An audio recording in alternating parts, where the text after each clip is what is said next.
So it's been a few days since I've done a video on the mill, or video on anything for that matter, but what I've been mostly busy with is the mill and cleaning up my lot to get ready to have our new septic system put in. So I figured I would do a quick video on what I've learned so far running the Woodland Mill's HM130 mill. What I've learned just from my first few days of experience, and I actually have learned quite a bit. At one point I had a blade, let's see if I can turn here, I had a blade jump off. So what happened is,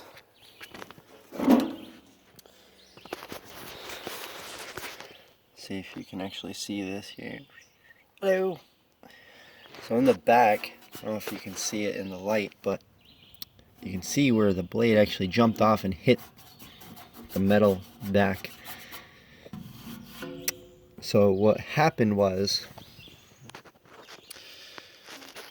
hopefully you can see this okay. This guide,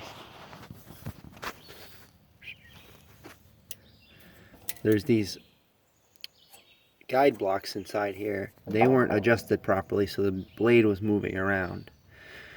So that was number one.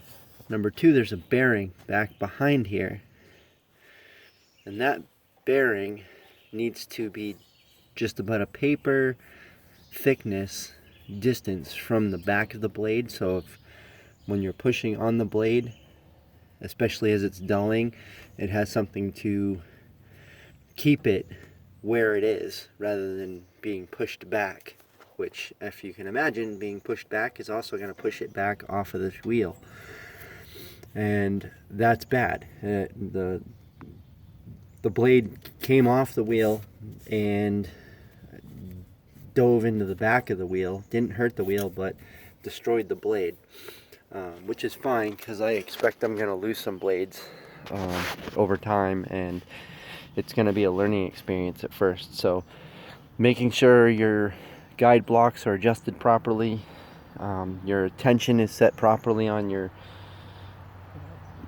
blade, making sure your tension is set properly on your belt, your drive belt. So I did also adjust that.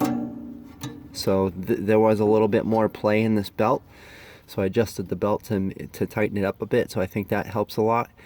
And not using too much water lubricant while you're cutting, and not starting to use any lubricant until you are in the cut, because what happens there is you start getting liquid on the blade as it's going into the wheel, and too much of it is going to cause the blade to, just like when you're driving with your tires, it's going to cause your blade to hydroplane and pop off the wheel.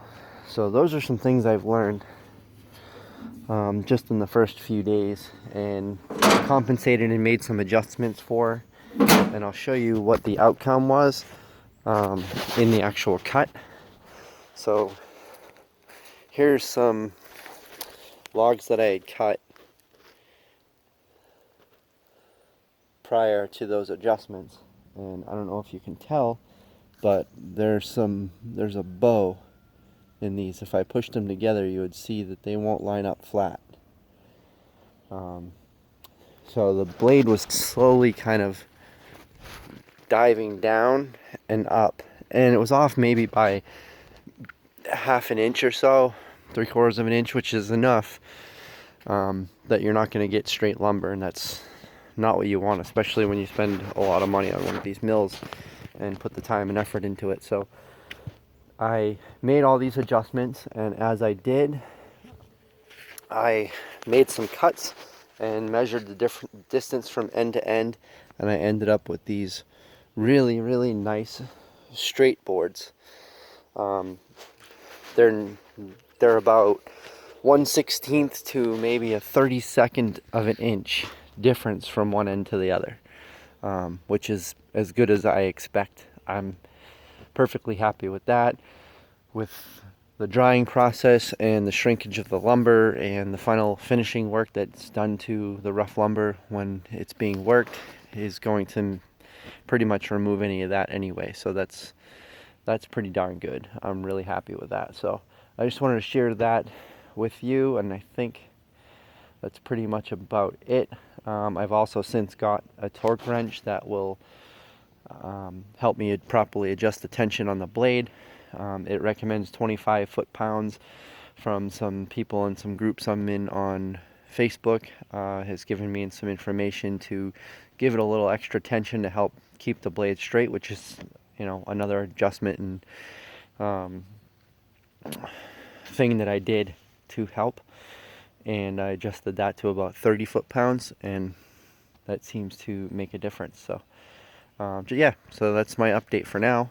I do have a full detailed video that will be coming out on the whole build process and kind of my thoughts and reviews, and also some of this information I'll share, but I just wanted to get this out for now and give you an update on where I'm at with that. So, alright, see you in the next video.